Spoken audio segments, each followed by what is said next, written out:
Zeitgeist, from the German Spirit of the Age, is an immensely popular movie that can be viewed all over the internet. It has millions of hits and has extreme popular appeal, especially to those who are into a good conspiracy theory. Now, the second half of the film is an elaborate portrayal of the 9/11 tragedy as the work of the American government itself. But the first half calls into question the entire story of Christianity. Centuries of Christian history are swept away as the narrator explains that the whole thing is one large myth. Large historical claims are made that, if true, do mean it's all over for those wanting to place any hope in Jesus as someone relevant to today.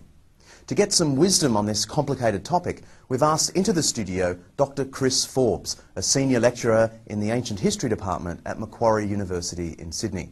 Dr. Forbes is a specialist in the history of Greek thought and religion, Alexander the Great, and New Testament history.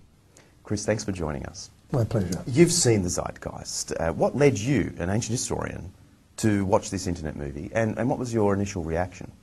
Well, I first heard of it because my daughter was spending 5 months studying in Russia. She was at St. Petersburg, and Christian friends of hers there were getting a really hard time by people making claims from the movie, and she emailed me and said, "What can you find out about it?" So I had a look. And your response? Well, I ended up almost laughing because the claims it makes are mostly wildly wrong and in some cases simply silly. Can we focus in on what is really the heart of the claim of the movie as it connects with Jesus?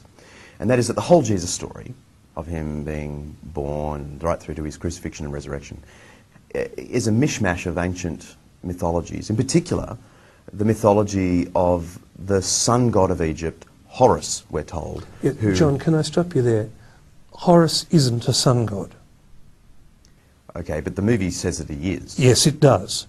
But he's not. What sort of god was he? He's the god of the sky. Ra is the sun god. Okay.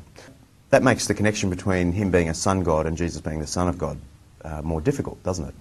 I thought it was only a pun to start with. I mean, the son of God, S-U-N-S-O-N, it's a perfectly good pun in English. Well, it's a fairly bad pun in English.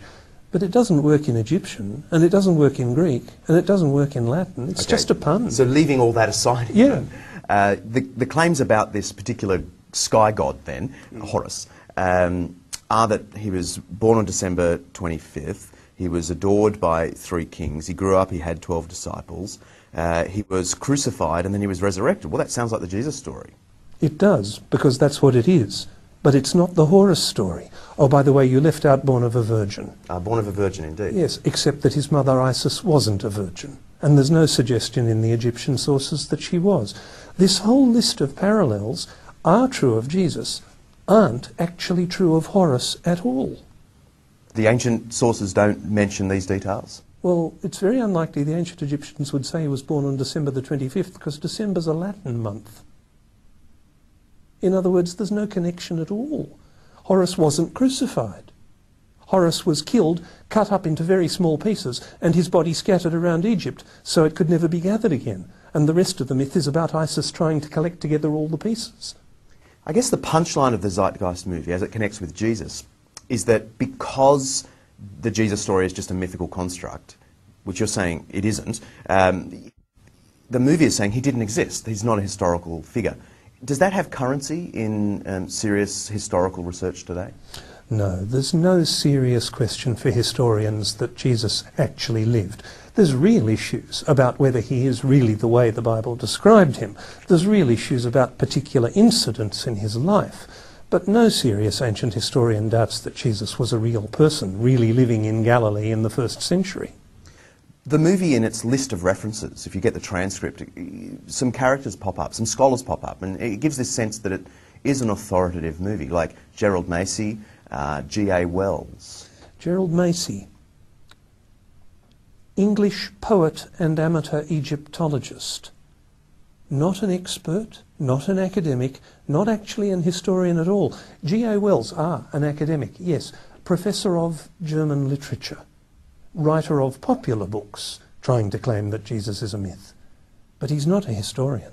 Did you find any serious historical work in the list of references? Not a single one. What I found is a whole list of books claiming to be written by experts, quoting other people claiming to be experts, quoting actually none of the ancient evidence at all. And yet a lot of people have been enamoured with this movie or deeply troubled by it. What is your advice to them? Can I be awfully blunt? Don't believe everything you see on YouTube. Given that this interview will also be on YouTube, have you got any further advice for them? Yes.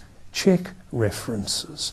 Go looking for ancient evidence. If somebody claims something about Horace or Mithras or Dionysus, if they're only quoting another modern author, or in the case of Massey, someone writing in the 19th century, that's not good enough. What historians want to know is not do you quote historians, they want to know can you quote ancient evidence. And there's simply no ancient evidence that Horace or Mithras or Dionysus was born on the 25th of December, born of a virgin, crucified.